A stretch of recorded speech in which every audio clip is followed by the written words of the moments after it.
Hi guys, নতুন একটা ব্লগে তোমাদের সকলকে স্বাগত। আজ আমি, দাদা আর মহেশ্বর দাদা আমরা তিনজন মিলে চলে এসেছি নতুন হাটে গ্যাসের ওভেন কেনার জন্য। কারণ কাল হচ্ছে আমাদের গ্রামের নবান্ন উৎসব।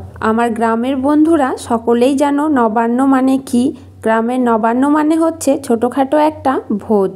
নবান্নের রান্নাটা নতুন ওভেনেই করা হবে, সেই জন্য তড়িঘড়ি আজই আমরা চলে এসেছি ওভেন কেনার জন্য। বেশ কয়েকটা ওভেন দেখার পর এই ওভেনটাকে আমরা তিনজন মিলে ফাইনাল করেছি। এখন এই ওভেনটাই সেটিং করে দিল, তারপর বিল পেমেন্ট করে দিয়ে এখন সোজা চলে যাব বাড়ি। কারণ কাল হচ্ছে নবান্ন, বাড়িতে প্রচুর কাজ, আর কোনো সময় নষ্ট করা একদমই চলবে না।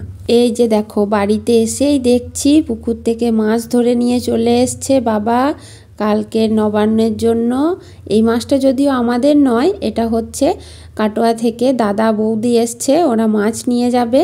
ওই জন্য এই যে বৌদি আর এই যে দাদা, ওরা দুজন মাছ নিতে চলে এসছে নবান্নের জন্য।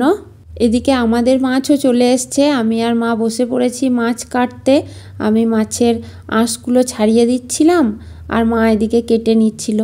এই বছর আমাদের 3 কেজি মতো মাছ নিয়েছিল। এই বছর নবান্নে বাড়িতে আত্মীয় স্বজন তেমন কেউ আসবে না, কারণ বেশিরভাগ আত্মীয় স্বজনদেরই একই দিনেই নবান্ন পড়ে গেছে। মাছ টাছ কেটে নিয়ে খাওয়া দাওয়াটাও সেরে নিলাম দুপুরে। তারপর বসে পড়েছি সবজি কাটতে কালকের জন্য। আর এদিকে সুবীর দাদাও চলে এসছে কলা পাতা নিতে। কলা পাতায় আমাদের নবান্ন উৎসব হয়। যারা গ্রামের বন্ধু তারা সকলেই জানো, এটা একটা রীতি। আমাদের বাগানে বেশ কয়েকটা কলা গাছ আছে, সেখান থেকেই বাবা পাতাগুলো কেটে নিয়ে এসছে। তো এখান থেকে দাদাদেরকে একটা আর জেঠুদেরকে একটা দেওয়া হলো।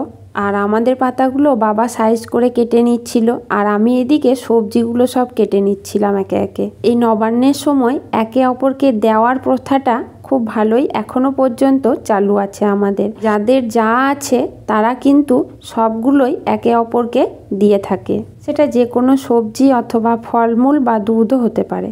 মোটামুটি সবজি কাটা আমার কমপ্লিট হয়ে গেছে। মা আর বাবা এদিকে বসেছে মাছগুলো ভাজতে। এতগুলো মাছ, 3 কেজি মাছ, এগুলো তো সব একে একে ভাজতে হবে, অনেকটা সময় লাগবে, তাই একটু তাড়াতাড়ি বসে গেছে মাছ ভাজতে।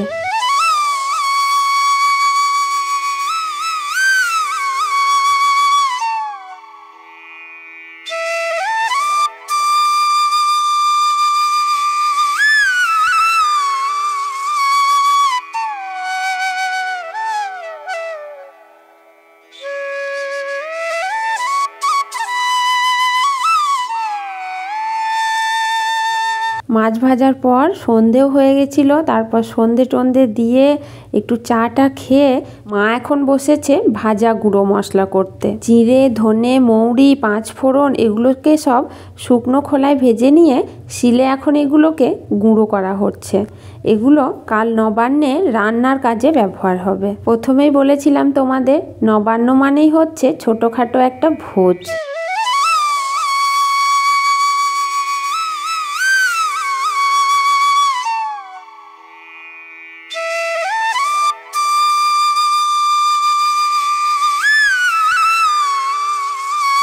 আর এদিকে আমিও শুরু করে দিয়েছিলাম নবান্নের চাল গুঁড়ো করতে। কাল চাল নবান্নের জন্য সবার প্রথমে মিক্সিতে চালগুলোকেই গুঁড়ো করে নিলাম।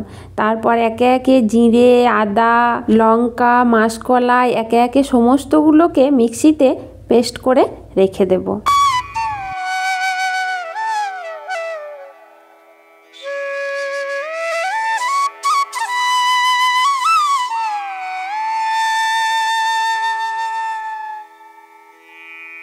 সমস্ত কিছু বেটে নেওয়া মোটামুটি আমার কমপ্লিট। আর আজকের মতো কাজকর্ম এখানেই কমপ্লিট। আবার কাল ভোর ভোর উঠে শুরু হবে নবান্নের রান্না। আজকের ব্লগটা এখানেই শেষ করলাম, আর নবান্নের ভিডিওটা তোমরা নেক্সট ব্লগে দেখতে পাবে। টাটা।